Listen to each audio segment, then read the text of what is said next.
어제 나왔던 다른 중요 뉴스도 살펴보도록 하겠습니다. 국민의힘의 서울시장 경선 결과가 발표가 됐습니다. 이 예상을 깼다고 해야 될까요? 오세훈 전 서울시장이 서울시장의 국민의힘 최종 후보로 결론이 났습니다. 오세훈 전 서울시장, 그러니까 이제 서울시장 후보로 결정된 오세훈 후보의 이야기를 들어보고 이야기를 나눠가겠습니다. 서울시민 여러분 감사합니다. 정말 감사합니다.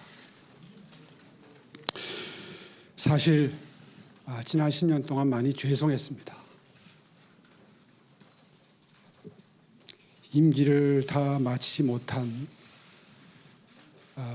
시장으로서 10년간 살아오면서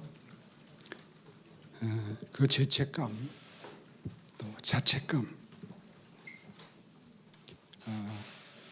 격려해 주시는 시민 여러분들을 뵐 때면 더 크게 다가오는 죄책감, 책임감, 그 모든 것을 늘 가슴에 켜켜이 쌓으면서 여러분의 용서를 받을 수 있는 날을 저 나름대로 준비해 왔습니다. 네, 이 경선이 굉장한 박빙으로 치러지고 있다라고 저희가 전해드렸었는데 어제 막상 뚜껑을 까보니까 윤 의원님 글쎄 이 정도 격차로 오세훈 전 시장이 국민의힘 후보로 당선될 거라고 예상하셨습니까? 전혀 예상 못했습니다. 저는 사실 어제 뉴스 중에 이게 가장 놀라웠어요. 예. 윤석열 총장 사퇴 예상 이건 사실 양당 다 똑같았습니다만 나경원 후보 그다음에 조은희 후보는 여성 10% 가산점이 네. 있었잖아요. 그런데도 불구하고 오세훈 시장이 역전을 했다는.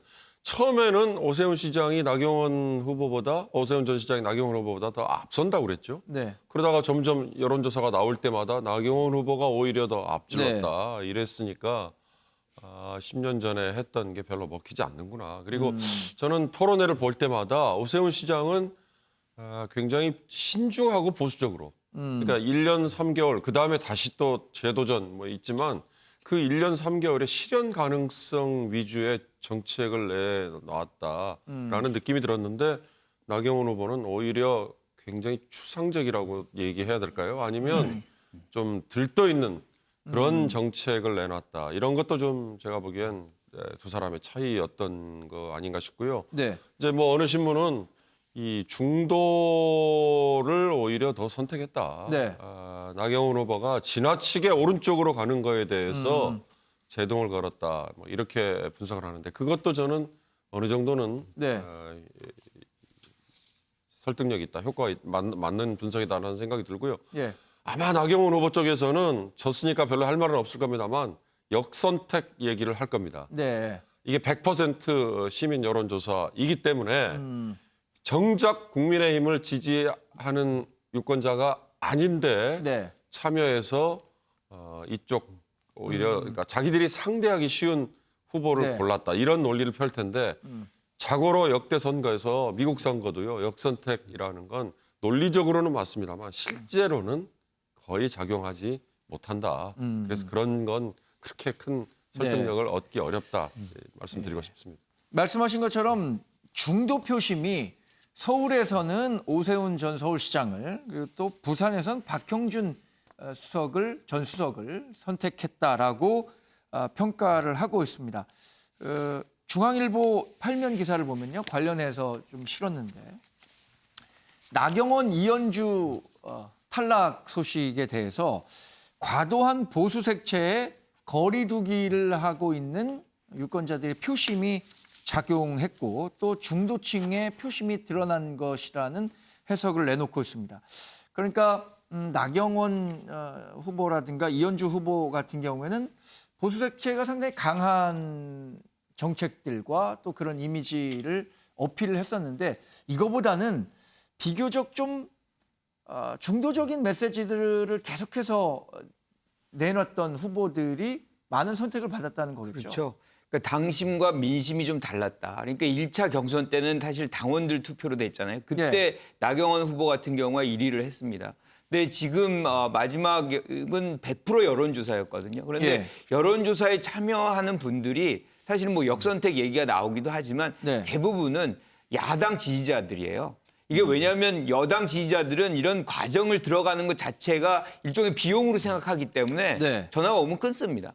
예컨대 미국 같은 경우는 또 투표소로 가서 하는 거기 때문에 더더욱 이제 그런 비용을 지불하려고 안 하죠. 그러니까 역선택이라는 거는 이론적으로는 가능하지만 실질적으로 작동을 안 한다. 그런데 왜 그럼 여기서 선명성을 강조하는 나경원 후보라든가 뭐 이현주 후보라든가 여기 뭐 거의 패배가 굉장히 큰 격차로 났어요. 10% 가산점 감안한다 그래도 3위, 2위 뭐 이렇게 된 거거든요. 그러니까 지금 야권 지지자는 결국엔 단일화 그리고 중도 영역까지 확대돼야만 사실은 이길 수 있다는 그런 어떤 전략적 판단이 좀 더 온건 보수 뭐 이런 어떤 이 오세훈 후보 뭐 이렇게 해서 좀 지향을 하는 그런 결과로서 나온 것이다. 그래서 확장력에 조금 더 주안점을 두고 그것이 나중에 이제 사실상 보면은 안철수 대표와의 어떤 대결에서도 좀 더 유리할 수 있다 이렇게 판단한 것 같아요. 그리고 이제 또 한 가지는 단일화의 문제에서도 오세훈 후보가 좀 더 유연하게 접근할 것 같다라는 그런 기대감도 나경원 후보와의 어떤 차별화 좀 작용하지 않았을까 이런 추측해 봅니다. 네. 이현주 전 의원 같은 경우는 부산시장 경선에서 3위를 했고 2위는 박성훈 전 부산 경제부시장이 했는데 박성훈 전 경제부시장이 이현주 의원을 제끼고 2위를 했다는 소식도 사실 여기 서울에서는 잘 관심이 없지만 부산에서는 화제가 되고 있는 것 같더라고요. 이종훈 평론가님.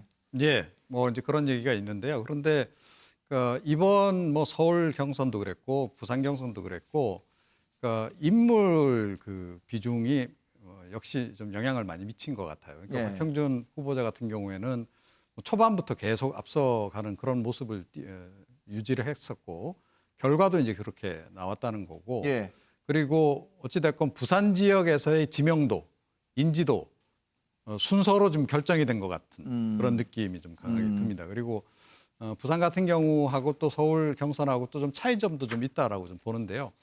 그러니까 부산 경우에는 뭐 역시 이제 인물 비중이 이제 큰 비중을 차지한 것 같고 서울 경우에는 뭐 저는 의외로 그러니까 이 역선택도 좀 많이 작용했다라고 저는 봅니다. 그러니까 진보 지지층 내지는 민주당 지지층들 사이에서 뭐 그냥 우스갯소리 비슷하게 하는 얘기가 오세훈이 올라와야 돼. 이 얘기를 공공연히 한다는 거죠. 근데 그래서 사실은 진보 지지층들 가운데서 여론조사 이제 그 전화를 받게 된 분들은 오세훈으로 응답했을 가능성도 꽤 있다. 물론 이제 중도층도 이제 선택을 했던 그런 측면이 있겠으나 이번 서울시장 경선 같은 경우에는 좀 역선택도 적지 않게 좀 작용을 한 결과가 아닌가 저는 개인적으로 그렇게 생각하고 있습니다. 네, 이제 그 오세훈 후보가 후보로 확정되면서 결국에는 이제 야권 단일화의 논의가 어떻게 진행될 것이냐에 관심이 쏠리잖아요. 지금 김광욱 교수님은 오세훈 후보가 안철수 후보와의 단일화 과정에서 조금 더 유연하게 접근할 수 있을 것이다라고 예상을 하셨는데 최진영 변호사님은 어떻게 예상하십니까? 그 의견에 저는 전적으로 동의를 합니다. 실질적으로 오세훈 후보 같은 경우에는 늦게 출사표를 던졌는데 그 과정에서 안철수 후보가 먼저 입당을 하면 나는 출마하지 않겠다라고 해서 그게 그 어떻게 보면 조건부 불출마 선언인의 그런 얘기가 있었지 않습니까? 결국은 안철수 후보가 지금이라도 결국 그 말씀대로 한다고 하면은 국민의힘으로 들어오면은 본인은 사퇴할 수도 있다는 그런 것을 암묵적으로 깔고 있습니다. 결국 그렇게 될지 여부는 결국 그 후보들의 어떤 결단에 달려 있습니다만 그만큼 본인이 했던 말씀이 있기 때문에 다른 어떤 분들보다 나보다는 야권 승리를 위해서 오세훈 후보는 던질 수 있다라는 것까지 어필을 하고 있고 그런 점이 말씀하신 것처럼 중도층에까지도 상당히 호소했을 가능성이 있는 것 같은데요. 지금 그 물론 이 부분과 관련해서 단일화 후보 관련해서 뭐 야권 후보 적합도를 얘기를 하느냐, 본선 경쟁력을 얘기하느냐 그런 부분은 결국 지금으로서는 기싸움을 하지만 지금 이제 한 2주 정도 남은 것으로 알고 있는데 그 사이에 오세훈 후보가 누구보다도 어떻게 보면 후보로서의 어떤 그 유연성이 있다. 아시다시피 지금 뭐 아까 그 부산의 박성훈 후보라든가 지금 오세훈 후보는 사실 정치인이라기보다는 행정가적인 성격이 상당히 강합니다. 아시다시피 지금 나경원 의원은 5선하고 있지만 이 그 오세훈 후보는 초선하고 서울시장 네. 재선했고 이 박성원 부산시장 후보도 부산 그 부시장을 했습니다. 네. 결국 정치인보다는 행정가로서의 어떤 유연성 이런 부분에 사람들이 점수를 두고 있는데 그런 부분이 단일화하는데도 훨씬 더 장점으로 할 가능성이 훨씬 크다고 봅니다. 네. 동아일보 오면은요. 안철수 국민의당 대표는 그래서 단일화 약속 못 지키면 야권은 전체가 공멸할 것이다. 그러니까 빨리 만나서 단일화와 관련한 얘기를 나누자 이렇게 요구를 하고 있습니다. 한 당이 이기는 것이 아니라 야권 전체가 이기는 선거가 되어야 합니다. 우리는 국민들께 승리를 약속했고 그 약속을 지키지 못한다면 야권 전체는 공멸하고 나라는 파탄날 것입니다. 자, 안철수 국민의당 대표가 이렇게 얘기를 했는데 김종인 국민의힘 비상대책위원장은 단합해서 기호 2번을 승리의 아이콘으로 만들겠다 이렇게 얘기를 했습니다. 그것은 단일화 과정에서 반드시 오세훈 후보가 당선되고 또 만약에 안철수 후보로 단일화된다고 하더라도 2번을 달아야 된다는 것을 다시 한번 강조한 것 같아요. 그렇죠. 제1야당 입장에서 예. 만약에 기호 2번을 단 후보가 이번 서울시장의 후보로 나서지 못하면 다음 대선에서 예. 무엇을 내세워서 국민들에게 지지를 호소할 수 있겠습니까? 네. 그건 제1야당으로서 정말 치명적인 구멍이 생기는 거고 존립 기반이 흔들리는 거기 때문에 제가 보기에는 안철수 후보와 오세훈 후보의 단일화에서 만약에 오세훈 후보가 진다. 예. 이런 상황은 국민의힘에는 엄청난 위기가 될 수 있죠. 그렇죠. 그걸 계속 김종인 위원장은 표출을 하는 거고 이제 겉으로 보면 안철수 국민의당 대표에 대한 거부감이긴 하지만 그 거부감보다는 국민의힘은 그만큼 절박한 거다.